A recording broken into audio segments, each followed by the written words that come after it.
ఎన్ని వెంచర్లు చూసినా పర్వాలేదు, కానీ చుట్టూ కాంపౌండ్ వాల్, రిసార్ట్ వంటి ఎన్నో సదుపాయాలున్న స్వర్గసీమ వారి సుకేతన సందర్శించకుండా ఒక నిర్ణయానికి రావద్దు. స్వర్గసీమ శాండల్వుడ్ ఫార్మ్స్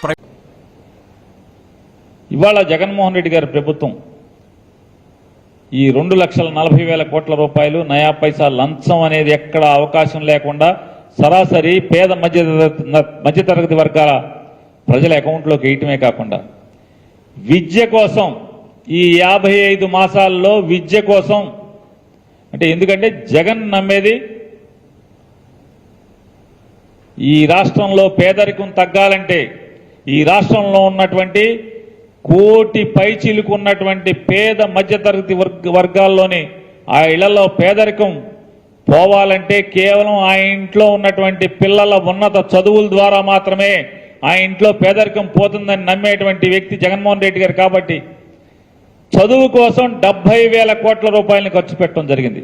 కేవలం ఈ రాష్ట్రంలో చదువుని అభివృద్ధి చేయడం కోసం, చదువుని బాగు చేయడం కోసం 70,000 కోట్ల రూపాయలు ఖర్చు పెడితే, ఇదే చంద్రబాబు నాయుడు అధికారంలో ఉండగా మదంతో కావరంతో మాట్లాడినటువంటి మాట, చదువులు ప్రభుత్వం బాధ్యత కాదు, చదువు చెప్పించటం అనేది రాష్ట్ర ప్రభుత్వ బాధ్యత కాదు అని చెప్పిన ముఖ్యమంత్రి చంద్రబాబు నాయుడు అయితే, మీ ఇంట్లో పుట్టినటువంటి పిల్లవాడికి ఓనమాలు దగ్గరించి డిగ్రీ చదివే వరకు కూడా చదువు చెప్పే బాధ్యత ఈ ప్రభుత్వాన్ని అని బాధ్యతతో మాట్లాడినటువంటి వ్యక్తి జగన్మోహన్ రెడ్డి గారు.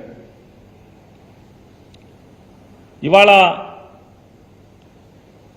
తెల్లవారుజామున తలుపు తట్టి నిద్ర లేపి చేతిలో డబ్బులు పెట్టేటువంటి పెన్షన్ 64 లక్షల మందికి ఇచ్చేటువంటి పెన్షన్ విలువ సాలీనా భారతదేశంలో మీ ఇష్టం వచ్చిన రాష్ట్రాన్ని ఎంచుకోండి, అత్యధిక జనాభా ఉన్నటువంటి ఉత్తరప్రదేశ్ రాష్ట్రం దగ్గర నుంచి అత్యల్ప సంఖ్యలో ఉన్నటువంటి ఈశాన్య రాష్ట్రాల్లో ఎక్కడ తీసుకున్నా మీ ఇష్టం, ఎక్కడ తీసుకున్నా కూడా 8,000 కోట్ల బడ్జెట్ మించి ఏ రాష్ట్రంలో లేదు.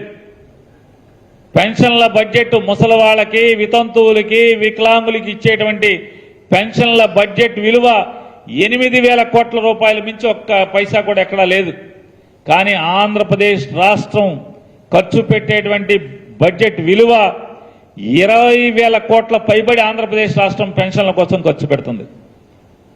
20,000 కోట్ల పైబడి సంవత్సరానికి.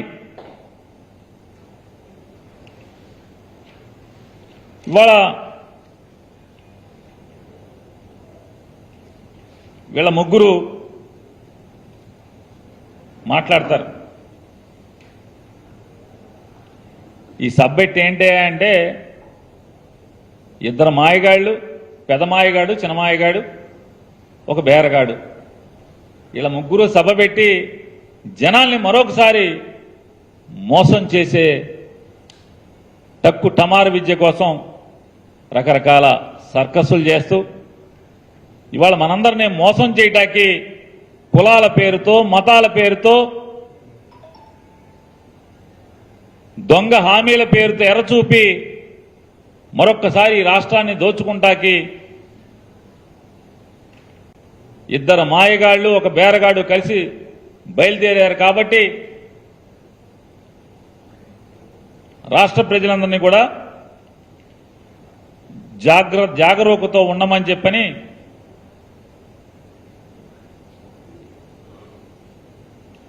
ప్రజల్ని విజ్ఞప్తి చేస్తూ సెలవు తీసుకుంటాం. హరిరామ్ జోగి గారు లెటర్ రాశారా? ఏమనండి?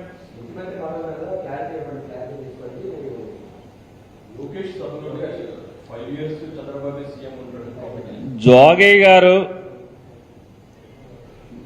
మాజీ ఎమ్మెల్యే, మాజీ మంత్రి, మాజీ పార్లమెంట్ సభ్యుడు, మాజీ జిల్లా పరిషత్ చైర్మన్. మరి ఆయన మంచోడో, తెంగరోడో, చిన్నపిల్లోడో, అమాయకుడో మనకు అర్థం కాదు.